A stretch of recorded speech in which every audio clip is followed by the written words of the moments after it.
clod and the pebble, for instance. In the Song of Innocence, if we had anything that dealt with love, it tended to be very straightforward. That parents love their children. Children love their parents. God loves us. We love God. Everything's... What happens here? Love seeketh not itself to please, nor for itself hath any care, but for another gives its ease, and builds a heaven in hell's despair. Now, if those don't strike you as both simple and profound words, then, well, I got an uphill battle this time. That's all I can say. Let's try it again. What is the nature of love? And, of course, you can almost hear in the background here the voice of St. Paul. You know, pardon? Sacrifice. It is. It's sacrifice to a degree, but also it has a kind of purity. It is, as you say, it's willing to sacrifice, and also it has a profoundly transforming sort of quality. Because look what it can do. It seeks not itself to please, which sounds very like St. Paul, nor for itself hath any care. It does not regard itself. It doesn't ask what's in it for me all the time. But for another gives its ease.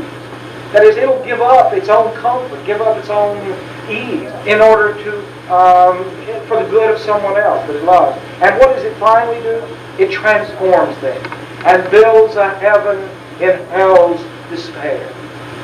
I don't know if you saw the movie, what was it called? Shadowlands? Yeah, Shadowlands. Which is based on C.S. Lewis's book, Surprised by Joy. It's the story of one of the great literary scholars and also one of the great sort of Christian apologists of the 20th century, C.S. Lewis, who late in his life met an American woman. Her name was Joy. And against all odds, they fell in love. It was the strangest relationship. They really were not, it was not at all just boy meets girl. It was a very complex relationship.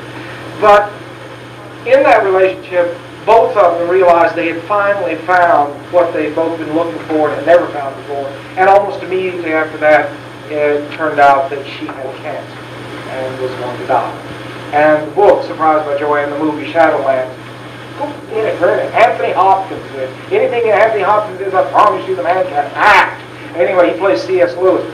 And what it's about is the life that they led together under the cloud of her impending death. And if there was ever an example of how love can transform hell into a kind of heaven, that movie and that book show it very, very clearly. And Blake knows it can do that. Well, I say Blake knows that. Who actually knows that? Not Blake, but look at 73, top 73. So sung a little clod of clay.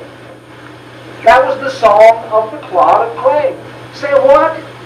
That's such a beautiful, the most idealized and hopeful sentiment about what love is all about. And who sang it? A clod of clay trodden with the cattle's feet. Clod of clay and the cattle are stepping on you all day. It's not a nice neighborhood, is it? I mean, in natural terms. It's a tough neighborhood. You're being ground up. And yet, such is the transforming power, not only of love, but of the imagination, that this clod of clay continues to sing this joyous song. Now, on the other hand, but, see, I told you, about the toughest word in English language. But a pebble of the brook, warbled out these meters meet. Now, I don't know about you, but if I had to live in the muddy roadway being trodden upon by the cattle all day long, or I got to be a little pebble and I lived in a nice clean brook where the brook babbled, which one do you want to be? I'm for the pebble every time. But notice the subtlety of the poem. The clod, who has a bad environment, has imaginatively transcended that environment and in fact sees love in pure and ideal terms. Whereas the pebble, which has a, quote, good environment, what does it do? Love seeketh only self to please, to bind another to its delight, joys in another's sense a loss of ease, and builds a hell in heaven's despite. The other side of the coin. You could almost say that the difference between the songs of innocence and the songs of experience is that in the songs of experience you always have the other side of the coin. That is, for every plus, there's a minus. For every hope, there's a despair. For every joy, there's a grief It's just, that's the world of experience. What's interesting here, though, is not only that you have this sort of bipolar or bifocal vision of experience, where for every good there turns out to be grief, for every a hope and ideal there turns out to be a sort of doubt and anxiety. And certainly you have these very grim words. If this is the nature of love, we got worlds on earth, don't we? I mean, love seeketh only self to please. That is, love nothing but just disguised self-love. To bind another to its delight. Notice how images of imprisonment are very characteristic of the song of experience. You remember the little boy who went to school? Where was he put? In a cage, basically. That's the way Blake describes it. Here, what is being married? It is being bound, isn't it? Being tied down, being imprisoned. And what does love also do? It joys in another's loss of ease.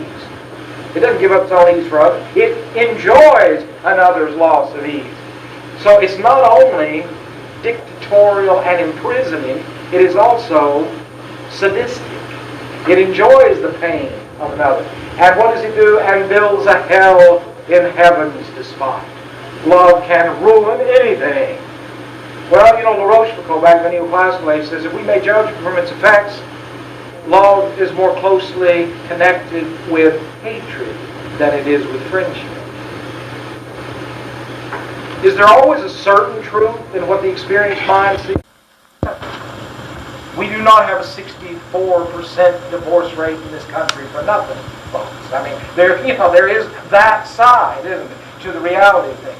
But the difference between innocence and experience for Blake, when we read the poems of him, is that the songs of innocence are almost always pure expressions of joy, harmony, and delight. And of course, what we see here is there are two sides, aren't there? And the two sides are at war with one another and cannot be easily resolved. Now, if we had all of the songs of innocence and experience, we could hold us up longer than we can be held up this way.